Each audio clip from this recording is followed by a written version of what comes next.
Bonjour, bienvenue sur la cuisine de Linoucha. Aujourd'hui, je vous propose une recette d'haricots verts à la marocain appelée loubia. Alors, pour préparer cette recette, j'ai mis l'haricot vert sec à tremper dans l'eau pendant une nuit complète.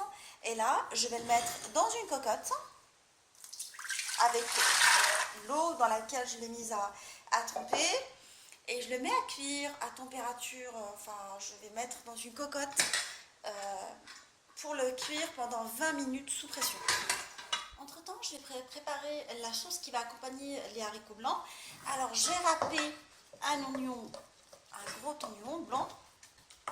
Et là, je vais rajouter dans cette préparation des tomates que j'ai coupées et pépinées. J'ai enlevé la peau aussi. Et je l'ai coupé en petits dés en fait. On a l'habitude de préparer ce genre de tomates.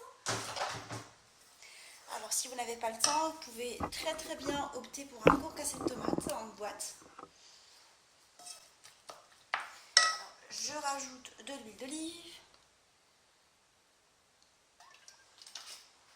un peu de sel. Et là, je vais commencer à épicer.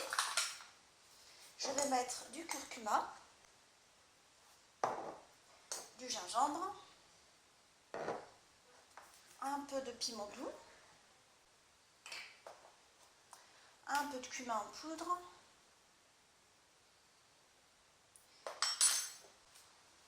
alors un écrasé d'ail et de persil. En fait, je les écrase à l'aide de la moulinette et je les congèle, comme ça je les coule sous le coude. À défaut, vous pouvez utiliser de l'ail et du persil frais, comme ça ne se conserve pas très bien. Du coup, je préfère en acheter d'avance, les écraser et les mettre dans des petits sachets de congélation dans mon congélateur. Et voilà, je vais mettre juste le concentré de tomate pour donner une jolie couleur à ma sauce. Et là, ma petite sauce d'accompagnement est maintenant prête. Alors, j'ai mis l'haricot blanc loubia sur le feu. À nouveau, en fait, parce que je l'ai 20 minutes après la cuisson, j'ai ouvert la marmite, j'ai vérifié. Et là, je vais mettre un bouillon cube. Je vais rajouter la petite sauce préparée, qu'on a préparée ensemble.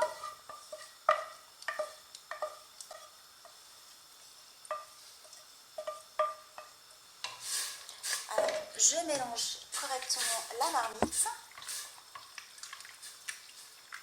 Alors, je vérifie le niveau d'eau, il n'y a pas beaucoup d'eau en fait. L'idée c'est qu'elle ne soit pas noyée, parce qu'après, pour avoir une sauce onctueuse, parce qu'après, la tomate, elle va lâcher son jus. Du coup, je l'ai cuite uniquement dans l'eau où je l'ai mise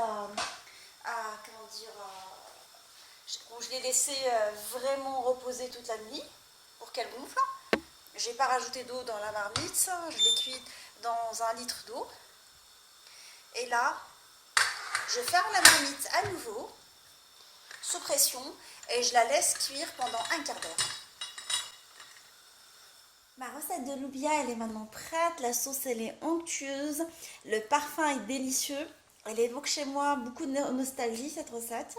J'espère que cette recette de loubia vous a plu. On se retrouve sur la cuisine de Linoucha avec des nouvelles recettes, des nouvelles gourmandises. Et à bientôt.